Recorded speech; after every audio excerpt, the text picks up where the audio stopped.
Boa noite. Agora vai. Olha, a gente fica muito feliz em poder estar podendo compartilhar esse momento com todos. O convite foi feito não só para os farmacêuticos, mas para a equipe multi do hospital, né? Comprador, médicos. Por quê?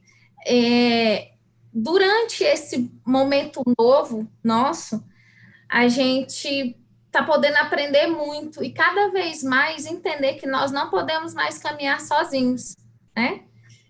Todo mundo junto, todo mundo para a gente cada vez mais ter resultados melhores. Foi no final de uma reunião diária de gabinete de crise que eu fiz o convite ao Dr. Raimundo Nonato. Por quê?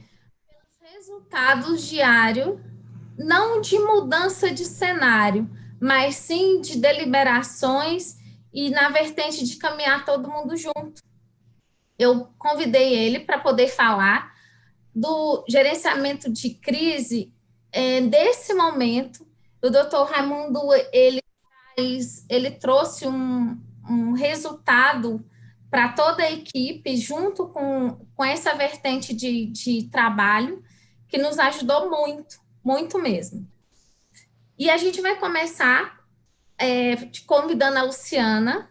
Luciana é a nossa vice-presidente do Conselho Regional de Farmácia, mas antes eu vou me apresentar para quem não me conhece, porque a gente está numa equipe multi. Eu sou Larice, sou farmacêutica do Hospital do Coração Anis Rassi, trabalho aqui há 11 anos, certo?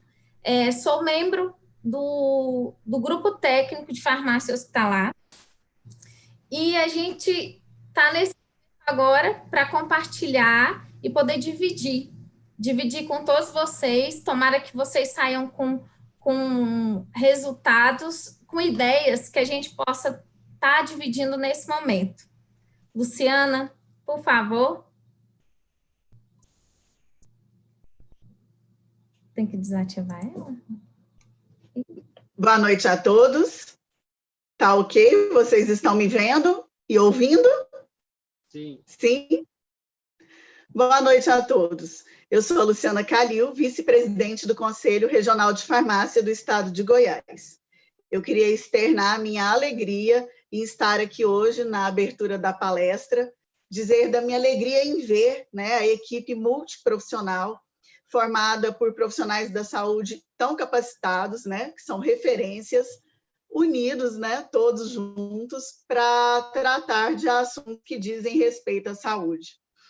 É um momento ímpar, esse momento que nós estamos vivendo, um momento de muitas dificuldades e muitas descobertas, e eu tenho certeza que a união dos profissionais de saúde ela é essencial para vencer essa guerra. A palestra de hoje vai tratar sobre o gabinete de crises e gestão de indicadores. Nós teremos como palestrante o nosso ilustre Dr. Raimundo Nonato Diniz, que é diretor técnico do Hospital do Coração Anis Rassi e consultor médico do Hospital Sírio-Libanês. Essa palestra ela é fruto de uma parceria do Hospital do Coração Anis Rassi, da Associação dos Hospitais de Alta Complexidade do Estado de Goiás, com o Conselho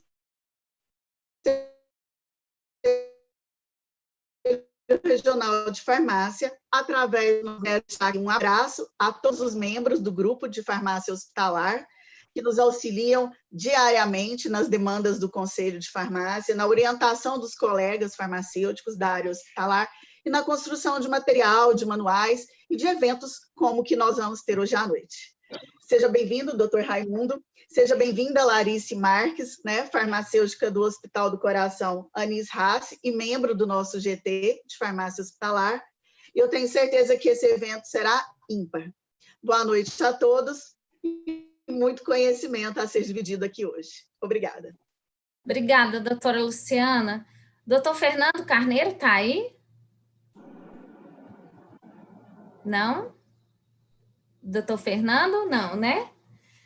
Bom, como a Luciana falou, eu também preciso agradecer ao Conselho Regional de Farmácia, ao Hospital do Coração Anis Rassi e à PASEG, que todos disseram sim, porque se a gente tem um modelo exitoso, por que não dividir, né? O doutor Raiko está aí? Estou aqui, querida, só aprendendo. Doutor Raiko, obrigada pela ajuda, obrigada pelo sim. E a gente espera muito que aquilo que sempre a PASEG é uma parceirona nossa, Ana Valéria sempre à frente aí nos ajudando. Agradecer a PASEG por essa parceria em poder compartilhar com todos nós, né? Isso é um prazer enorme, é a oportunidade de equalizarmos conhecimento, de dividirmos para poder multiplicar. Eu sei que é uma frase batida, mas eu não conheço outra que traga o mesmo resultado. Cada hospital tem uma coisa que faz muito bem feito. Se todos nós compartilhamos, todos nós melhoramos. Então, é um prazer enorme. Conte com a PASEG sempre. A Ana é nossa representante perante vocês, é o canal de comunicação, mas Sim. A porta da PASEG está sempre aberta. Vou ficar aqui aprendendo quietinho. Obrigado pelo convite e pelo prazer. Obrigada eu. E com certeza é um momento de muito aprendizado.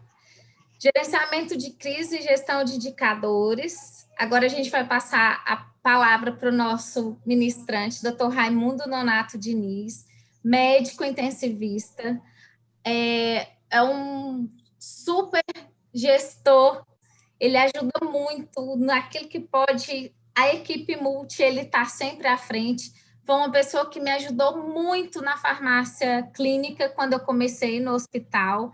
Ele abraçou o serviço de farmácia clínica de uma forma e nos deixou crescer. Eu sou muito grata a isso. Hoje, ele é nosso diretor técnico do Hospital do Coração Unis Haas, executivo em saúde e consultor médico do Hospital Sírio-Libanês. Doutor Raimundo, é com o senhor. Acho que não sou tudo isso, viu, Larice? Mas agradeço muito. Pessoal, em primeiro lugar, boa noite. É uma satisfação grande poder trabalhar e co-criar aí um modelo para que a gente consiga passar por isso de uma maneira mais branda. Eu acho que nos sonhos ou nos pesadelos mais estranhos que pudéssemos ter, ninguém imaginava que fosse passar por uma situação como essa. É um momento que ninguém estava preparado, mas que a gente precisa, de alguma maneira, pensar em como tratar a situação de uma maneira para que a gente consiga entender e buscar soluções que sejam factíveis, principalmente em um ambiente que ele é extremamente dinâmico e inesperado, sendo que, como a gente não tem um lastro histórico em relação ao que aconteceu, a gente a cada dia vai passar por um tipo de situação que vai ser novo e a gente vai ter que se reinventar para poder entender o que está acontecendo. Deming tem uma frase que é muito interessante, que ele diz que só gerencia quem mede, e quem não mede não gerencia. Então, inclusive, a crise precisa de algum tipo de gerenciamento. No entanto, esse gerenciamento ele é feito com ajustes finos, com ajustes diários, e é nesse sentido que vamos tentar trazer aqui para vocês um modelo, uma maneira de se fazer esse gerenciamento no dia a dia, de maneira que soframos menos e tenhamos condições de trazer resultados que sejam adequados para o paciente, para as instituições e para a gente também. O que a gente tem que entender é que, de uma maneira indireta, ou às vezes até de uma maneira direta, a gente sofre com esse impacto do desconhecido. Então, toda vez que você passa por uma situação em que o domínio ele não acontece, a gente, de alguma maneira, precisa se proteger e buscar um padrão. Então, o gerenciamento de crise ele tem esse objetivo. E a gestão dos indicadores vai nos mostrar se estamos indo de maneira adequada ou não. Eu, nesse período, tenho tido a oportunidade ímpar de conhecer inúmeros outros estados, até pela própria participação no projeto Todos pela Saúde. E isso, de certo modo, me trouxe uma condição de perceber qual foi o estágio de cada um dos estados e como eles vêm gradativamente passando por isso. Então, nesse sentido, esse modelo ele já foi testado, foi experimentado, a gente começou a fazer aqui no Hospital Anis-Raci, teve bons resultados, e eu vou trazer um pouquinho dessa história para vocês, e acredito que a gente possa replicá-lo, como o próprio Raiko disse, a gente, nesse momento, é um momento de colaboração, e a gente precisa ajudar uns aos outros mesmo, para que a gente consiga superar isso de maneira mais branda. E quando a gente pensa no gerenciamento dos indicadores, ou no gerenciamento da crise, a gente tem que entender o cenário. E quando a gente pensa no cenário mundo, hoje o Brasil ele tem uma segunda posição, tanto em casos confirmados, quanto em óbitos. De maneira que, entendendo o cenário, entendendo como ele se desenvolve, a gente tem condições de traçar planos para que consigamos passar por essas dificuldades de maneira mais rápida e mais efetiva. A verdade é que a pandemia ela trouxe uma expansão rápida e um comprometimento de todos os países, e cada um deles vem se moldando para que a gente consiga passar de maneira mais rápida. O fato é que a pandemia ela vem chegando e vem comprometendo ou impactando nos países de maneira heterogênea. E alguns países precisam se moldar para que a gente consiga trazer soluções que sejam adequadas. E a gente vai aprendendo com cada um dos momentos também. Esse aqui é o momento Brasil atual, em que a gente está vivendo aí um platô eterno. A gente tem uma quantidade de óbitos que ela vem se mantendo agora com esse novo indicador aí baseado em média móvel, e a gente percebe que tanto em número de óbitos quanto em número de casos confirmados, a gente vem mantendo um platô, o que, de certo modo, traz uma pressão para o sistema de saúde. E interessante é que, nesse acompanhamento, olhando-se de maneira retrospectiva, mas quando a gente faz projeções baseadas no machine learning, a gente percebe que os dados estão batendo. E a gente tem que começar a entender como a tecnologia pode nos auxiliar nesse período. Esses dados são dados agora recentes, né, e que corroboram aquilo que está acontecendo no país. De maneira que as previsões que hoje são assombrosas, de certo modo, elas podem trazer a possibilidade de criarmos planos de ação e tentarmos passar por esse período de maneira mais branda. O fato é que o questionamento que a gente tem que entender é: se estamos em crise, o que significa isso? E aí, crise ela é retratada como uma desproporção trágica na relação necessidade-recurso. E quando a gente tem essa desproporção trágica na relação necessidade-recurso, a gente tem que entender como utilizar esse recurso de maneira mais adequada. Entendendo que recurso não é só aquilo que é oferecido em medicações, EPIs, OPME ao doente, mas principalmente na ocupação adequada de espaço, na ocupação adequada de leitos. E quando a gente tem uma pressão muito grande da demanda, a gente, de certo modo, precisa tentar antever o que está acontecendo para que a gente consiga trazer soluções que sejam mais adequadas, mas principalmente custo-efetivas e que seja, de um certo modo, democrática. Essa foto é uma foto interessante que representa, na Filadélfia, a gripe espanhola. E o que mais é interessante é que, quando a gente vai ler a história da gripe espanhola, quando você está fazendo a leitura, se você pudesse grifar ou riscar gripe espanhola, escrever Covid-19, o desempenho ele é exatamente o mesmo do que está acontecendo. De maneira que a história ela já nos mostra ou nos dá a possibilidade de entender o que aconteceu, mas principalmente trazer a oportunidade de criarmos mecanismos de podermos enxergar o que está acontecendo e podermos agir. E aí a gente passa por uma teoria que ela é fundamental, que a gente chama teoria das vulnerabilidades. E a teoria das vulnerabilidades, ela mostra que as necessidades elas mudam no decorrer do tempo durante a crise. Ou seja, o impacto ele vai ter um ponto crítico no nosso tempo máximo, nosso período máximo de vulnerabilidade, mas o mais importante é que o dinamismo da crise ela traz diferentes necessidades.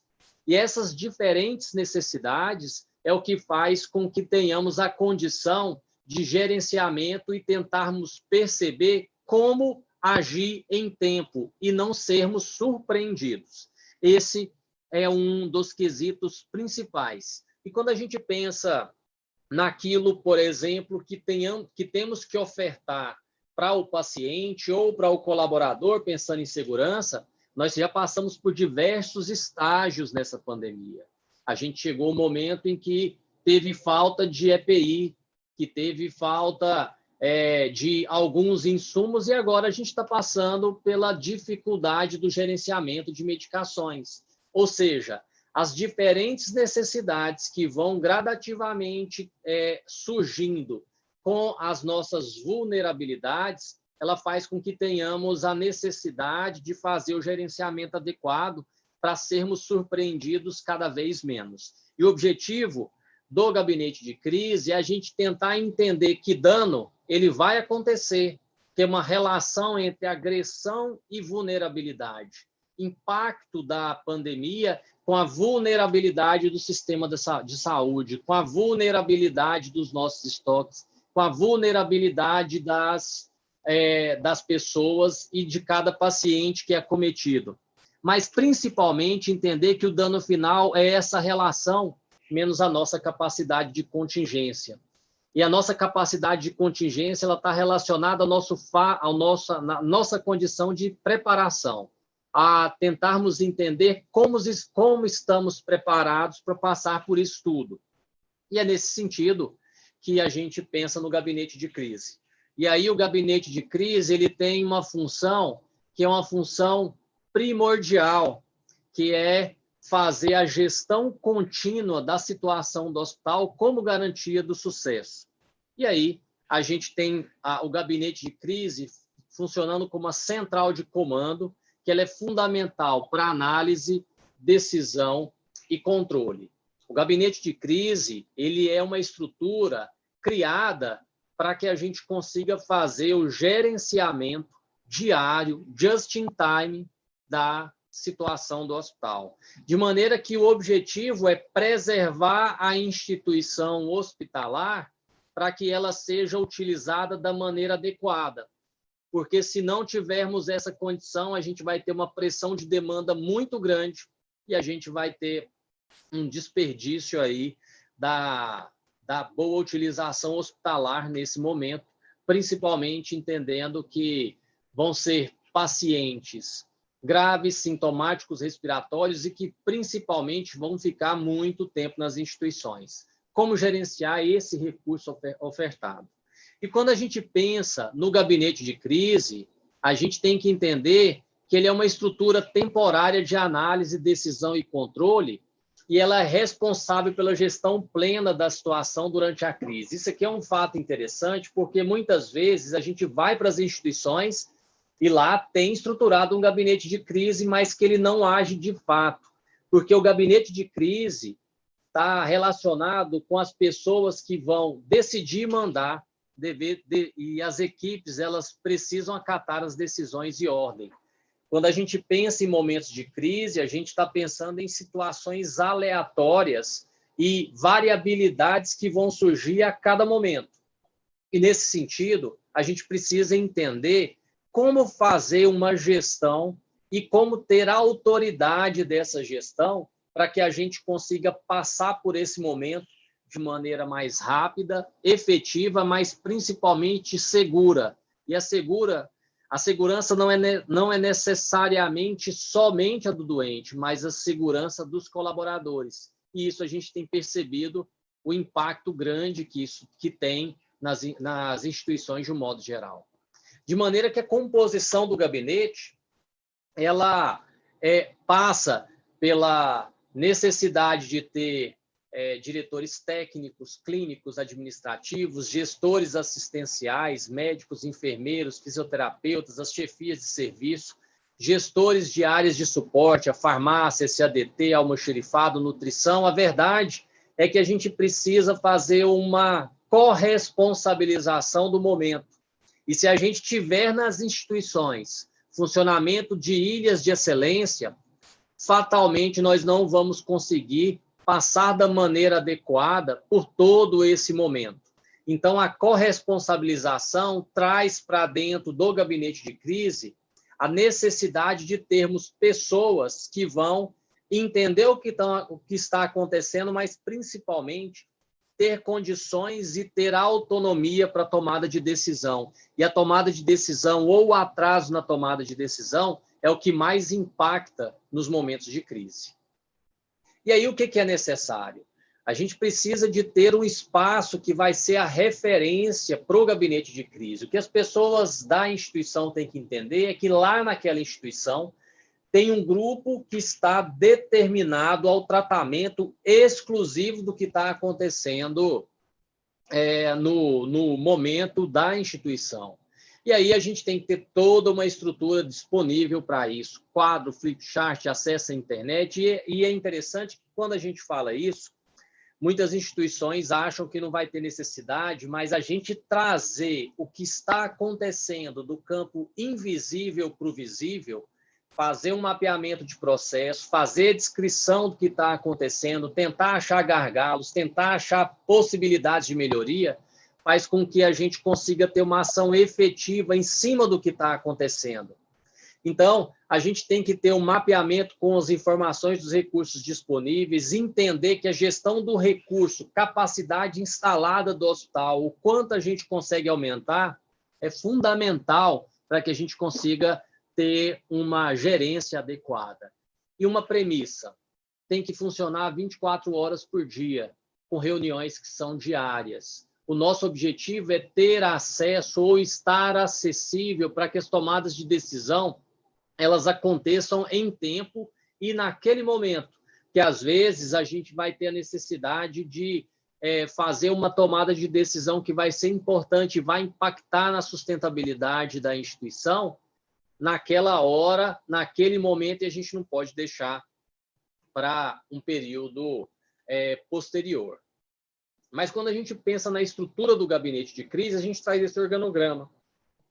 Esse organograma é o mesmo que a gente tem passado para todas as instituições no Brasil inteiro, porque o nosso objetivo é fazer uma comunicação de informações em fluxo vertical rápida. E essa comunicação rápida entre comando e operação, logística, financeiro e planejamento faz com que as decisões aconteçam em tempo.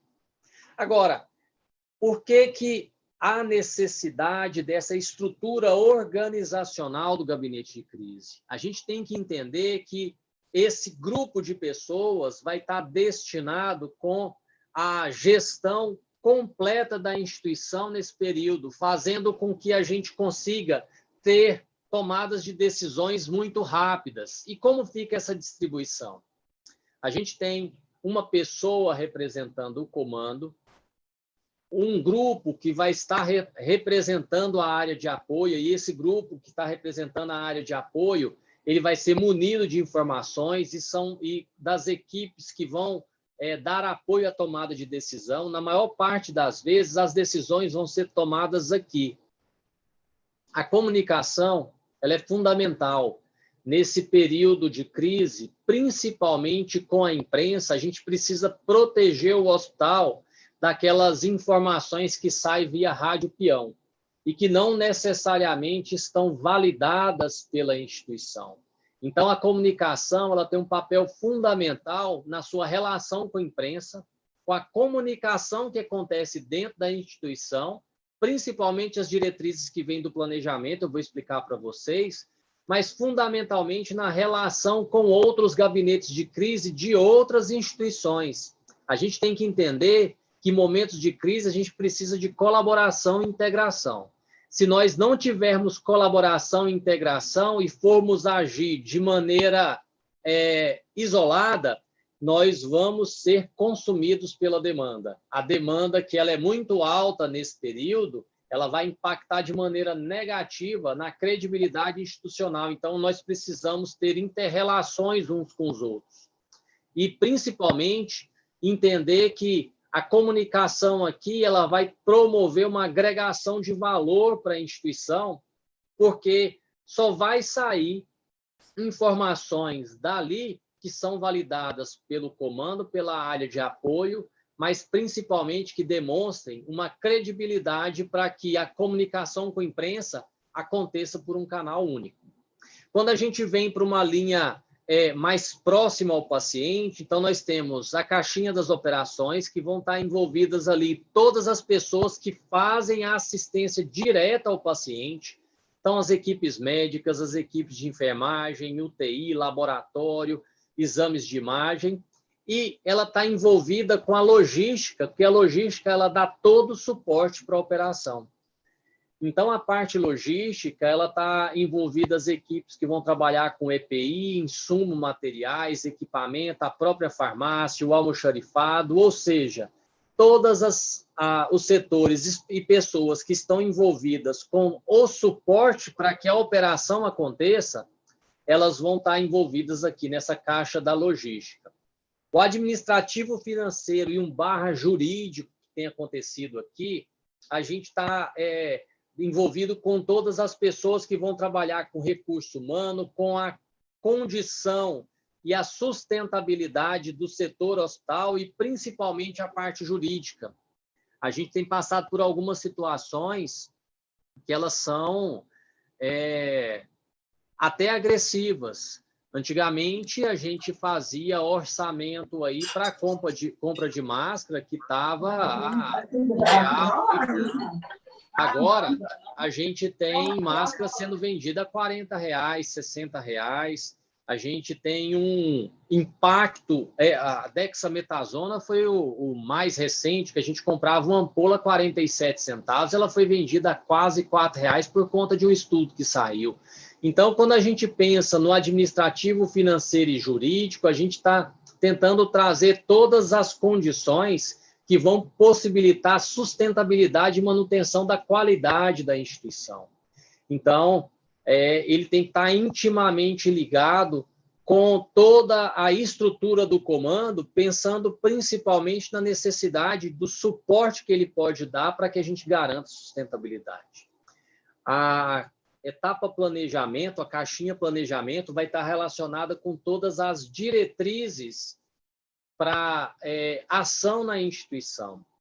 E a gente passou por várias situações aí nesse período, desde o uso da cloroquina até o uso da dexametasona agora, de maneira que a gente precisa trazer uma condição de diretriz institucional para que a gente traga um padrão de ação e acompanhamento institucional. Então, aqui vai estar a equipe das informações, dos dados, o Núcleo Interno de Regulação, CCIH, a própria relação com a rede, as especialidades, quando você precisa de uma ação de um especialista, ela vai vir dali, de maneira que toda diretriz institucional, ela vem dali e depois é repassada pós-validação para toda a instituição.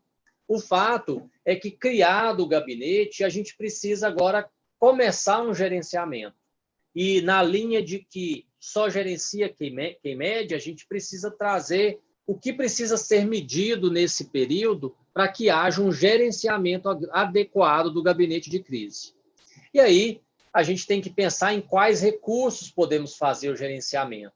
E nessa crise, o recurso que a gente precisa gerenciar são equipes, espaços, equipamentos, de acordo com a demanda de entrada e saída.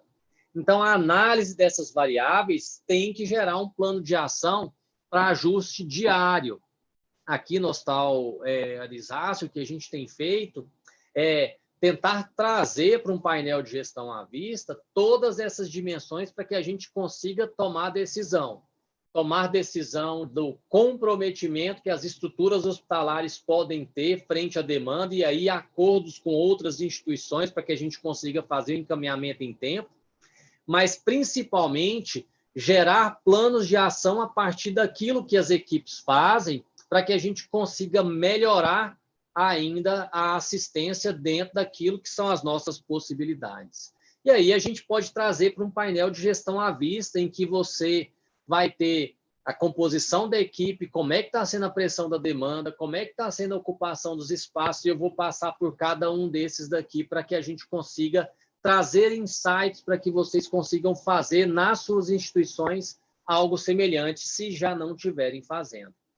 Lembrando sempre que o que endossa a qualidade da gestão é o quanto o planejamento de ação ele vai trazer ações de baixo impacto e alto esforço, ou baixo esforço e alto impacto, principalmente para que a gente consiga, nessa priorização, entender o que principalmente precisa ser feito e, efetivamente, o que o gabinete de crise tem trazido de condições para a resolução de problemas sistêmicos e também problemas pontuais.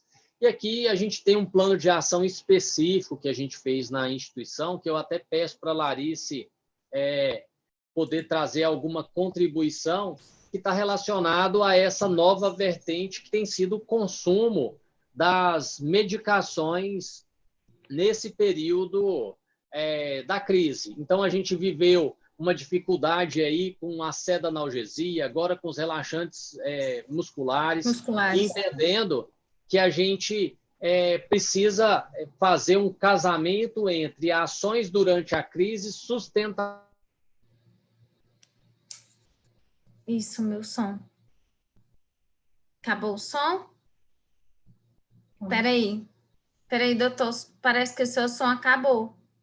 Foi depois que o doutor Raico mexeu. Peraí.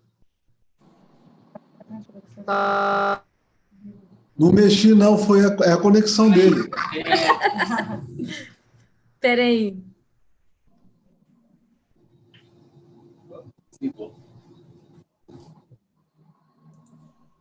Dos fatores, o que vai ter de impacto positivo nessa possibilidade de união e conseguirmos tocar a instituição de maneira adequada, sem comprometer a segurança de todos que estão envolvidos. Então, Larice, se você puder nos dar uma ajuda em relação ao que você estava vivendo, como foi a gestão disso agora, para a gente poder compartilhar até com as equipes que fazem parte aí do Conselho de Farmácia. Isso mesmo, doutor. A live partiu disso daí, né? Quando a gente fala de uma ação de baixo custo e de alto impacto, foi exatamente isso que aconteceu, por isso que eu te convidei, porque a partir do gabinete, eu, como farmacêutica, gerenciando esse mundo de estoque, os meus colegas, que tem muita gente, queria agradecer mesmo, muito farmacêutico junto conosco aí, e a gente sabe o sofrimento. Para mim, como farmacêutica, dentro do gabinete é mais confortante, porque temos médicos nas nossas manhãs, né? Nas nossas reuniões diárias, nós temos o intensivista que sabe o que está acontecendo, nós temos o diretor clínico que sabe o que está acontecendo e demanda muito plano de ação que vai acontecer, que a gente vai fazer a partir disso. Então, eu tive alguns colegas que procuraram, assim, muito aflitos do que não tem, e em algumas situações as pessoas acham que falta um pouco de competência da minha parte. Não, é o mercado que está assim, né? O mercado está tanto para comprar quanto o valor da compra. Ele tá muito diferente. Então, para a gente gerenciar esses resultados, ficou mais confortante. Por quê? Todos os dias, eu como farmacêutica, a pessoal da enfermagem sempre fala daquilo que pode vir a faltar, quais são as tomadas de decisão que a gente vai ter nesse momento, a partir desses resultados. Por exemplo, agora o momento dos relaxantes musculares que não se tem, o que nós vamos fazer a partir disso, qual o envolvimento das pessoas que estão na ponta, na parte da diretoria, qual é esse envolvimento. Então, isso traz muito esse resultado, né? Lembrando aos meus colegas que esse gerenciamento é aquele simples. Tem muita gente que pergunta se isso demanda recurso financeiro. Não, pode ser desde uma tabela de Excel até outras tabelas que a gente está usando agora, né? Que tem esses resultados. Isso tudo, quando você fala do todo esse gerenciamento daquilo aquilo que a gente não se mede, não consegue gerenciar, traz esses resultados, né? Então, da minha parte, como gestora de suprimentos, essa junção do juntos somos mais fortes, dessa contagem diária, desse demonstrar diário, mesmo que o cenário não muda, mas a gente consegue continuar aí numa vertente que traz equilíbrio para todo mundo também. É isso mesmo. O objetivo é a gente trazer várias perspectivas de cada um dos setores, mas principalmente ter a ajuda deles na gestão. Porque quando a gente pensa em estoque, não adianta eu, no meu setor, tentar trabalhar com aquilo que eu acho que é o ideal, sendo que o mercado não está me oferecendo isso. Então, eu tenho que ter alternativas B, alternativas C, sim, e tentar trazer isso para um padrão que é um padrão de colaboração e como todos vão contribuir para que a gente consiga efetivamente fazer uma gestão adequada e não culpabilizar. Então, o gabinete de crise vai trazer todo esse grupo para que a gente consiga ter consenso em tomadas de decisão. E até porque a gente não tem uma série histórica, né? Então, os números mudaram muito. A sedação, os números são outros, os relaxantes, os números são outros. Até mesmo quando a gente chega para os corticoides, de uma hora para outra, a série histórica muda muito. Então, a cada passo, principalmente quando os médicos mudam terapia, todos têm que saber, porque a gente precisa daí ter tomadas de decisão, aquilo que vai ser feito, aquilo que vai ser estocado, se tem como comprar ou não. Quando a gente começou a falar do plano B e C, ele tem que ser falado mesmo, porque o resultado, o plano A é o desejado, mas agora, nesse momento, eu não tenho desejado. O que nós iremos fazer, né? A gente tem sempre que entender que o objetivo é trazer aquilo que seja o melhor possível.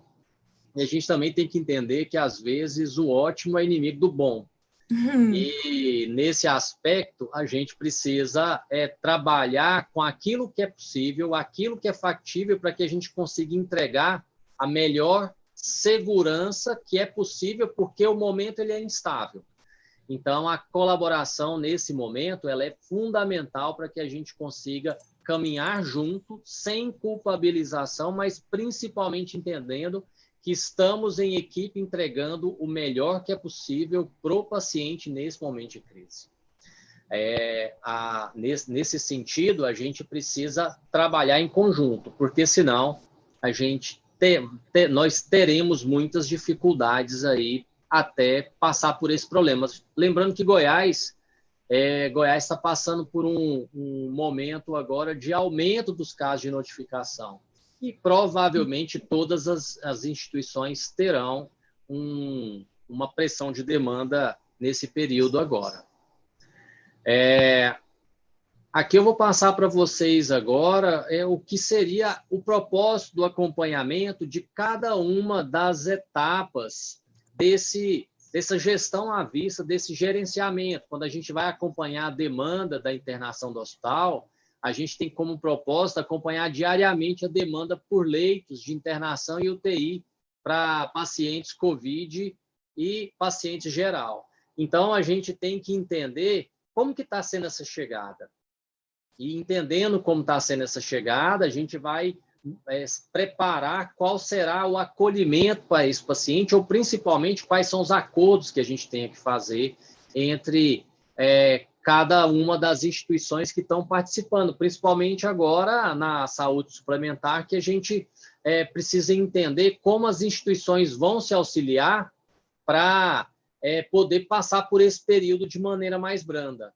Aqui é o que a gente acaba fazendo muito no projeto Todos pela Saúde, trazendo um gerenciamento que ele é visual para a gente poder entender como os recursos, equipamentos das instituições estão sendo utilizados. E a gente acha que não, mas muitas instituições não têm ideia dos recursos que ela tem. E não tendo ideia dos recursos, a gente acaba tendo uma dificuldade para o gerenciamento.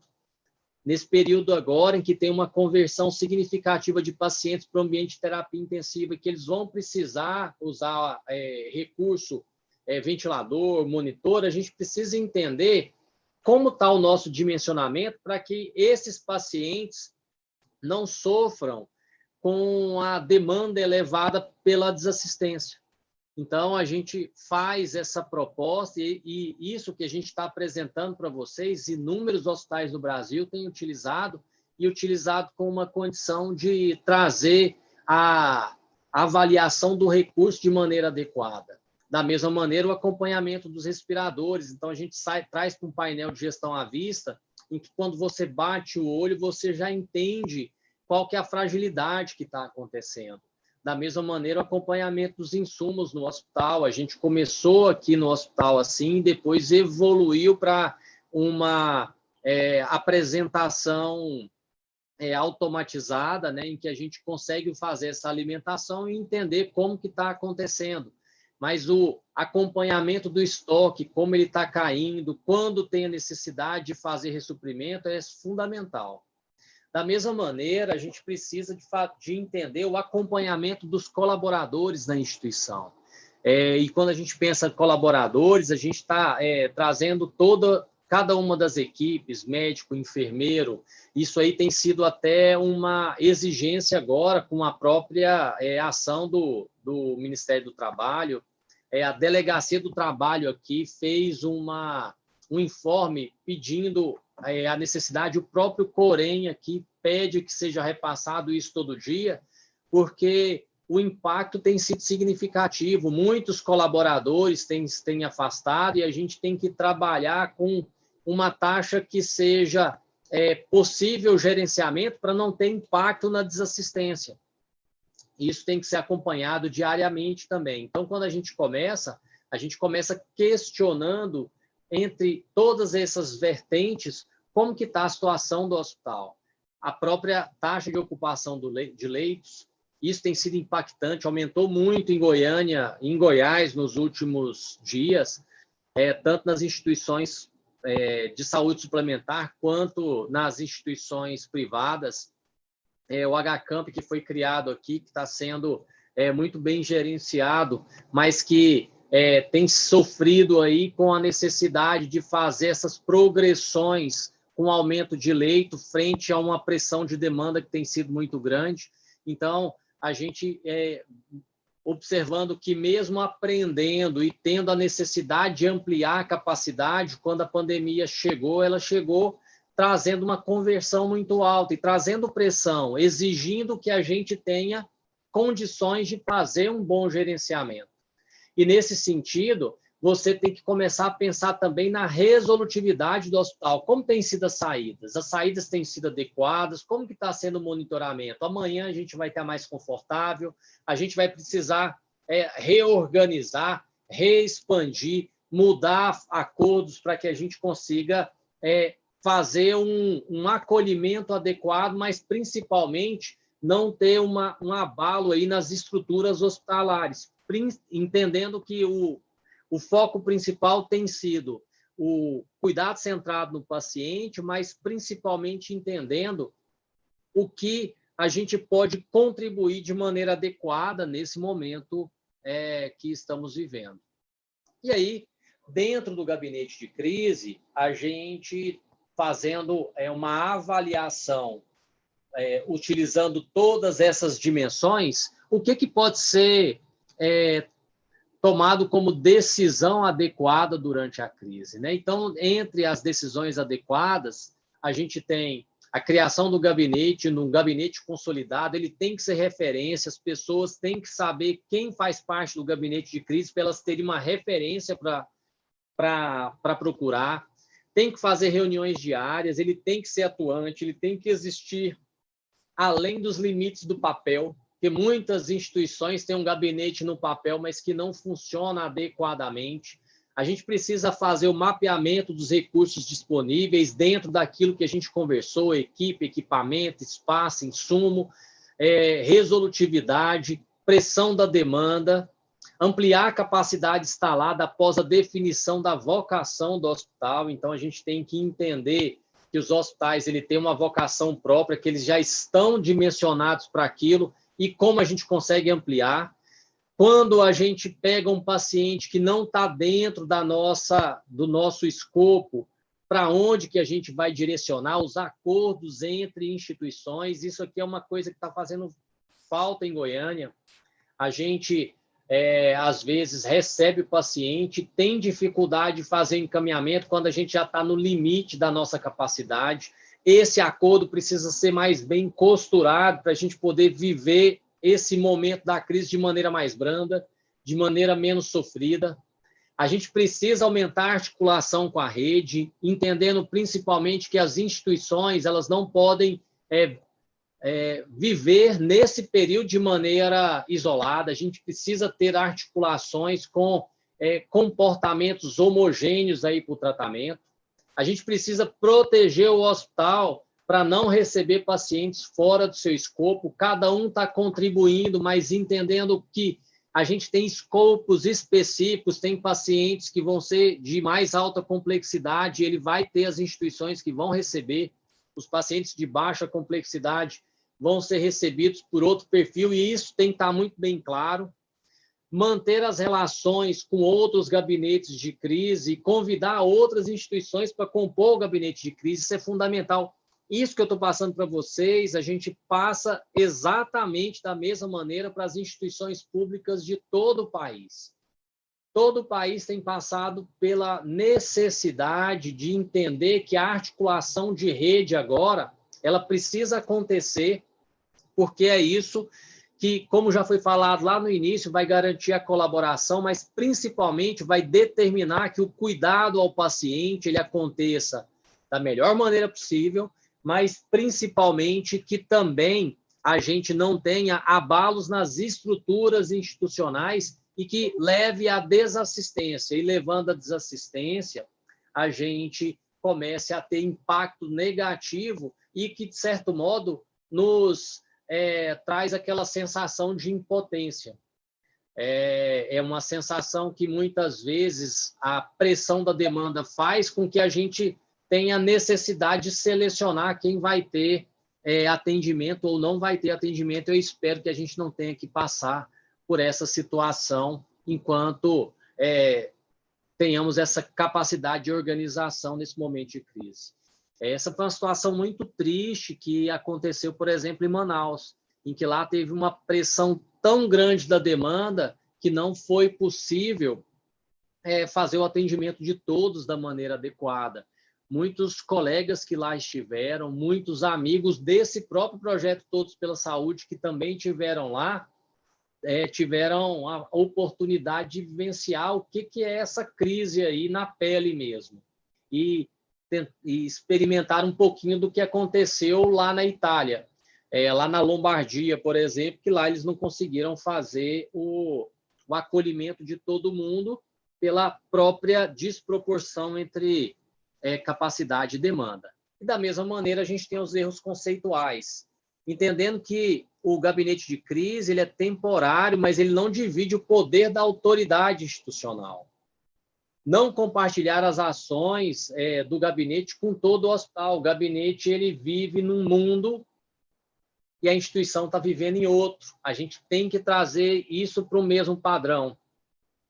Criar unidades de saúde temporária para pacientes de alta complexidade, se não for a vocação. Manter os atendimentos eletivos. Às vezes, a pressão da demanda ela é tão grande que a gente não vai conseguir manter o atendimento eletivo. Vai ter que fechar consultório, ambulatório, centro cirúrgico, até que isso passe. É um momento atípico. Abolir o serviço de triagem, achando que isso vai facilitar o acesso, e, na realidade, vai entrar um grupo de pacientes heterogêneo dentro do hospital, que você não vai selecionar aquilo que é específico para a instituição. Não definir fluxo separado do atendimento, COVID e não COVID, isso é fundamental, desde quando inicia-se o acompanhamento do COVID, a definição dos fluxos, porque vai ter necessidades diferentes, ela é fundamental e a gente tem que ter isso muito claro nas instituições. Outro ponto que ele é fundamental, deixar mais que 8 pessoas sob coordenação de um líder no gabinete de crise. Aquelas caixinhas que a gente passou, ela tem que ter no máximo 8 pessoas, porque a gente precisa acelerar a tomada de decisão. E acelerar a tomada de decisão significa consenso, e buscar o consenso necessita de pessoas que tenham autoridade, que conheçam toda a instituição, mas que principalmente consigam trazer as representações de cada setor para dentro do gabinete de crise e a gente consiga tomar a decisão em tempo. Achar que todo mundo vai ser atendido, esse é um dos erros principais. A gente não vai conseguir atender todo mundo, por isso que a gente vai definir escopo. E definindo o escopo, vai ter hospitais que vão atender alta, vão ter hospitais que vão atender baixa complexidade, e tem que ser assim para que a gente consiga passar por isso. Atuar com a medicina individual em momentos que se faz necessário o uso de medicina de massa, e é interessante que a gente faz isso nos hospitais públicos, e eles mesmos que atendem um volume muito, muito grande, têm esse conceito da dificuldade em atender nessa medicina de massa. E isso vai ser fundamental, porque a gente precisa entender que precisamos passar e poder fazer o acolhimento do máximo de pessoas possível dentro do escopo que é da instituição. E esperar que haja consenso para agir. Em momentos de crise, a gente vai ter que agir e, às vezes, não vai ter consenso. E isso é fundamental, porque a gente precisa de celeridade para as tomadas de decisão. E aí o gabinete de crise hospitalar é mais um dos slides que a gente passa sempre no Todos pela Saúde. Ele vai definir o potencial da instituição e vai ampliar sua capacidade assistencial dentro da definição desse escopo e na sua potencialidade de aumentar o giro de leito. A gente tem que entender que o leito está ocupado agora, mas tem várias pessoas lá fora do hospital que vão precisar desse leito. Então, a gente precisa otimizar o giro de leitos dentro da instituição. E aí, como conclusão, o que a gente tem? Que o gabinete de crise ele tem que ser ativado quando o sistema está sobrecarregado. É o que está acontecendo agora. As nossas necessidades são muito maiores que a capacidade. E ele tem o propósito de fazer a canalização de energia para uma situação apenas, que é a tomada de decisão. Então, a gente precisa tomar decisão em tempo. Quando vocês estão no gabinete de crise, fazendo gerenciamento de espaço, fazendo gerenciamento de recursos, fazendo gerenciamento dos colaboradores, o que vocês estão querendo ver lá é a possibilidade de tomar decisão o mais rápido possível e a gente consiga trazer a instituição para o nível de segurança que não impacte de maneira negativa na percepção de qualidade do paciente, que não impacte de maneira negativa naquilo que o paciente espera da instituição e espera do impacto positivo quando ele tem ou adentra o sistema de saúde. Então, o nosso objetivo é fazer com que essa gestão seja dinâmica, que ela seja rápida, mas que principalmente agregue valor para os pacientes, agregue valor para os colaboradores e traga a capacidade de satisfação nesse momento de crise que a gente está vivendo, em que a gente sabe que vem um impulso da mídia grande trazendo o terror e a gente vai passar por isso. E a gente tem que se organizar para passar por isso da maneira menos sofrida possível. É possível fazer isso, a gente tem que se esforçar para fazer e tem ferramentas para isso. É a gente começar a se integrar, colaborar para que a gente tenha condições de passar de maneira mais branda e contar a história de que vivemos uma pandemia para os nossos netos e assim sucessivamente. Então, gente, isso aí vai passar, a gente vai ter condição de fazer um gerenciamento adequado e espero que, de alguma maneira, isso tenha contribuído para vocês, para que a gente traga uma organização mais adequada aí para a instituição.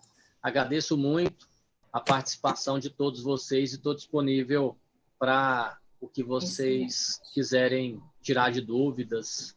Estou disponível. Doutor Raimundo, muito obrigada mais uma vez. O senhor sempre contribuindo. Quando o senhor fala de tomada de decisão, eu queria que o doutor Fernando contribuísse nesse momento com a gente, porque ele está muito à frente. Doutor Fernando, nosso diretor clínico, e ele ajuda muito na tomada de decisões aí conosco. E agora ele está conosco, doutor Fernando. Ali, ó. Boa noite a todos. Inicialmente, eu queria parabenizar a todos os organizadores dessa live extremamente importante, parabenizar a Luciana Calil, a Larissa Andrade, que é a nossa espetacular colaboradora, responsável pela farmácia, e que há muitos anos tem nos mostrado como se proceder dentro de uma instituição. Os seus indicadores são espetaculares, a sua dedicação é enorme e ela é um exemplo dentro da instituição do Hospital do Coração. O doutor Nonato, amigo de muitos anos, está aí com a gente. Queria parabenizá-lo pela sua excelente explanação. Não esperaria outra coisa, tem um conhecimento muito profundo do assunto. Estamos aí a todo momento, todos os dias, praticamente, cumprindo as regras do gabinete de crise, todos os dias pela manhã, todos os dias à tarde, à noite, ou seja, são os componentes que são incansáveis.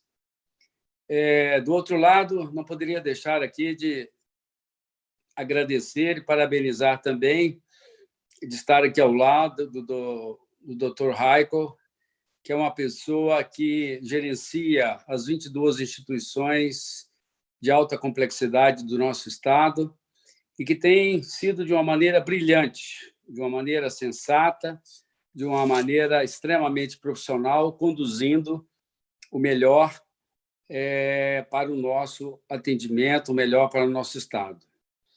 Então, a minha contribuição é só mesmo como um colaborador do Hospital Anis Haas, que teve a sua fundação em 27 de 4 de 2003, cuja idealização, para aqueles que não conhecem, foi feita pelo Dr. Anis Haas, um cardiologista extremamente renomado, e o hospital ele é uma referência na cardiologia e especialidades afins.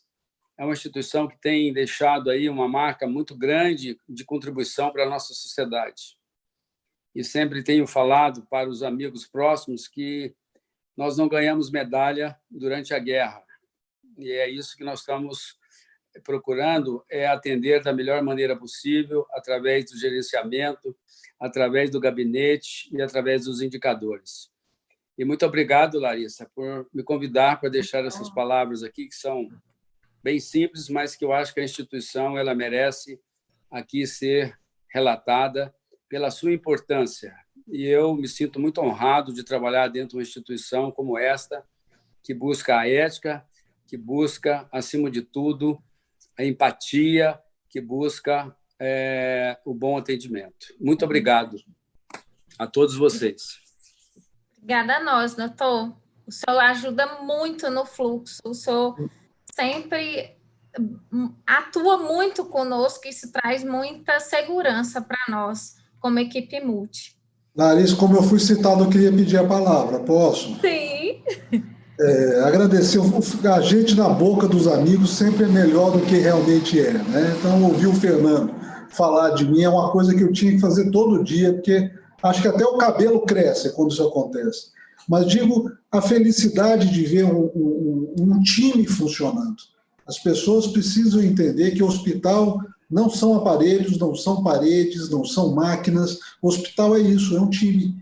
Então, você vê a harmonia entre vocês, e isso não é sorte, isso é muito trabalho, é dedicação, é amor à profissão, e não acontece de um dia para o outro. Então, tem um filósofo grego antigo que diz, o Epicuro, que o grande marinheiro deve o seu sucesso às tempestades. Essa tempestade que nós estamos vivendo hoje ressalta os hospitais que fazem melhor. Então, não é por coincidência que há fila na porta, que as pessoas ligam pedindo vaga, que todo mundo quer internar, é o resultado do bom trabalho de vocês. Então, parabéns ao professor Fernando Carneiro, ao colega Raimundo Nonato, a você, Larissa, a todo o time do ANIS. É um hospital que nos dá muito orgulho e, como eu previ, aprendi muito hoje. Obrigado, Raimundo. E obrigado, Larissa, pela organização, Ana Valéria pela organização, o Conselho Regional de Farmácia pela parceria. Muito prazer e muito orgulho de estar aqui. Muito obrigado. Obrigada a gente, doutor. Doutor Raimundo, perguntas. O senhor quer falar, complementar, doutor Raimundo? Não, estou disponível. Deixa eu só... Guilhermo, que está aí com a gente, é o diretor do HCamp? Deixa eu ver.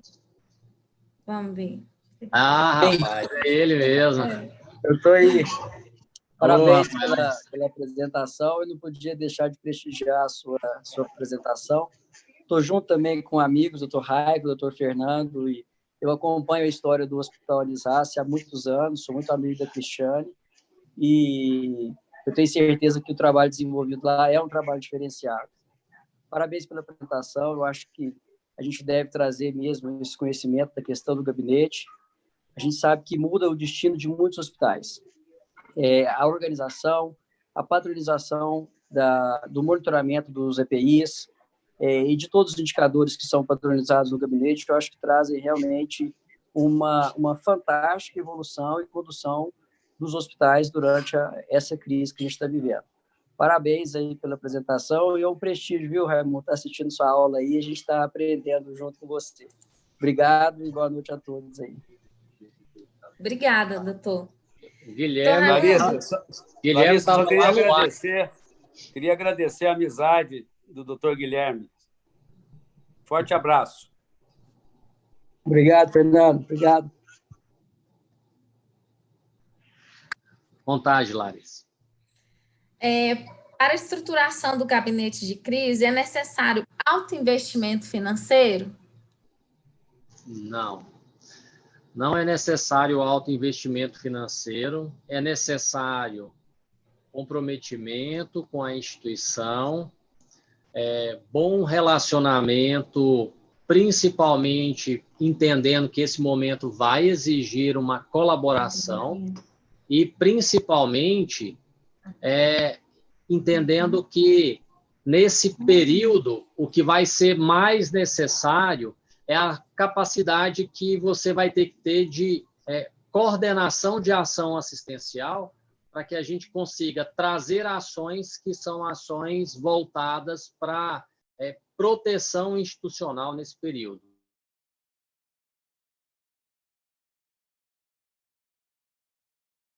Som. Acabou o seu som. O seu som.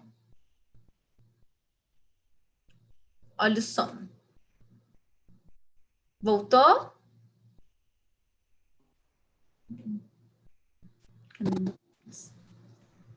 Aí. Aí, voltou. Tinha falado para a gente que isso aqui ia demorar 15 horas para acabar. 15 horas. Tá Foi. vendo? 15 horas. Já linkando com essa pergunta e já quase com a resposta, são perguntas semelhantes, doutor. Doutor Raimundo, como o hospital pode iniciar seu gabinete agora? Equipe básica e primeira ação seria com a equipe básica? Qual a equipe básica para montar? Então, quando a gente faz a definição do organograma, você vai precisar de pessoas que estão relacionadas tanto com a diretoria, e aí a gente chama isso aí do plano estratégico, pessoas que estão no plano tático e no plano operacional, de maneira que o objetivo é você trazer representantes de cada uma das áreas que vão se corresponsabilizar com as tomadas de decisão e tem o objetivo de fazer a capilarização dessa tomada de decisão para toda a instituição. Na sua visão, qual a expectativa da ocupação de leitos para as próximas semanas no estado de Goiás? Eu tinha até trazido aí um slide, eu não sei por que ele não passou, mostrando o cálculo de média móvel nos últimos 7 dias. Goiás, ele vem na quarta posição em crescimento. Então, a gente tem um platô chegando no Brasil. No entanto, a gente tem no Brasil 27 pandemias. E essas 27 pandemias mostram cada um dos estados em estágio diferente. E esse estágio, que é o estágio Goiás, ele está sendo muito bem observado. O Guilhermo está sofrendo essa pressão da demanda lá no HCamp, nós aqui no hospital também sofrendo a pressão da demanda, a gente encaminha em média aí de 5 a 6 pacientes dia para outras instituições, estando com a instituição lotada. Muitas previsões do que a gente tinha visto mostrava que o pico em Goiás estaria chegando aí entre o dia 14 e 15, e essas próximas 2, 3 semanas, geralmente relacionadas às internações e duração da internação, é o que está vindo, entendendo que Goiás está experimentando essa fase inicial da pandemia, que é essa fase do crescimento pelo aumento do número de notificações. Ok. Doutor, nós queremos agradecer. Tem alguém que está online queira verbalizar alguma pergunta? Porque pelo chat foram essas. Não? Tem. Peraí. Olha só. Volta aí, doutor Raimundo. A gente quer agradecer muito, quase 80 participantes. Dentre eles, nós tivemos enfermeiros, médicos, doutora Cristiane Cobal, doutor Alexandre Hasser também. Nós tivemos enfermeiros, médicos, farmacêuticos, psicólogos, gestão de pessoas, quem mais se manifestou aí? A gente está muito feliz pela equipe multi que participou, equipe do hospital em peso, em massa. Nós tivemos a participação do Hemolabor, Hugo, Hospital do Coração de Goiás, Araújo Jorge, Hospital Infantil de Campinas, Clínica do Esporte, CDI, HC. Nosso muito obrigada mesmo pela participação de todos. A gente espera muito ter contribuído. Doutor Raimundo, você recebeu um monte de likes.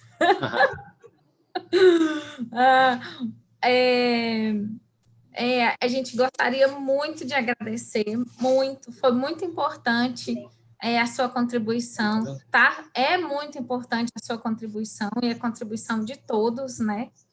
Eu, como farmacêutica, eu sei que a tempestade, né, doutor Raico, ela vai formar a gente aí, e mal está começando, os pássaros levantaram agora para a onda do tsunami, mas a gente, na vertente do juntos somos mais fortes, a gente sempre ganha, Da minha parte, daqui, dos bastidores, nós estamos finalizando.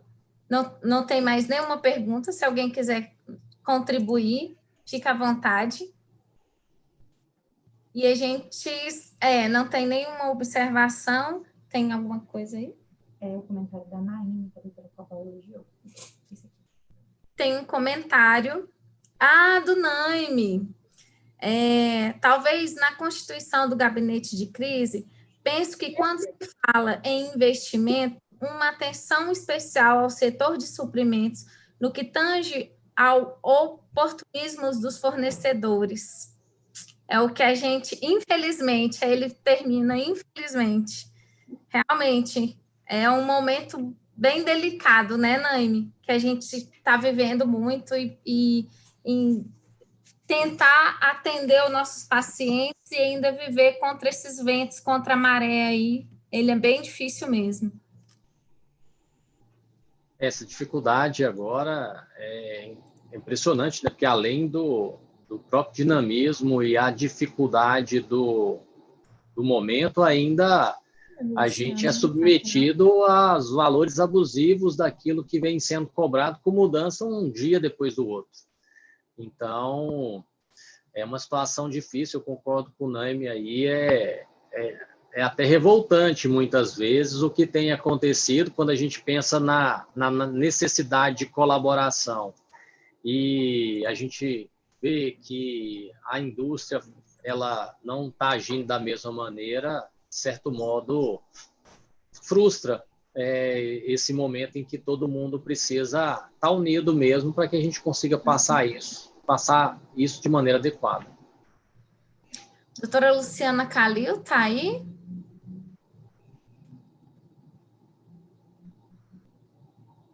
Doutora Luciana? Não? Então é isso, doutor Raimundo, doutor Raico, todos os participantes. A gente queria agradecer muito, muito, muito, muito. Em especial, a gente quer agradecer o Douglas da TI, que correu para caramba, desde cedo conosco. Tem a enfermeira Natália, nos ajudou muito. Cristina do CRF, Moema do CRF, a Rosana da APASEG, Ana Valéria da APASEG. Muito obrigada. A gente só consegue esses resultados com a ajuda de todos. O Hospital do Coração Anis Rassi espera ter contribuído, que foi exatamente isso que o diretor, um dos diretores que autorizou falou. Vai contribuir, Larissa? Eu falei, doutor, vai contribuir. Ele falou, então pode fazer. A gente espera ter contribuído, a gente espera que vocês dos outros hospitais também se unam cada vez mais para que os resultados floresçam, tá bom? Muito obrigada a todos, boa noite. Fiquem com obrigadão, viu? Até mais, doutor Raimundo. Um abraço a todos. Abraço, boa noite. Obrigado.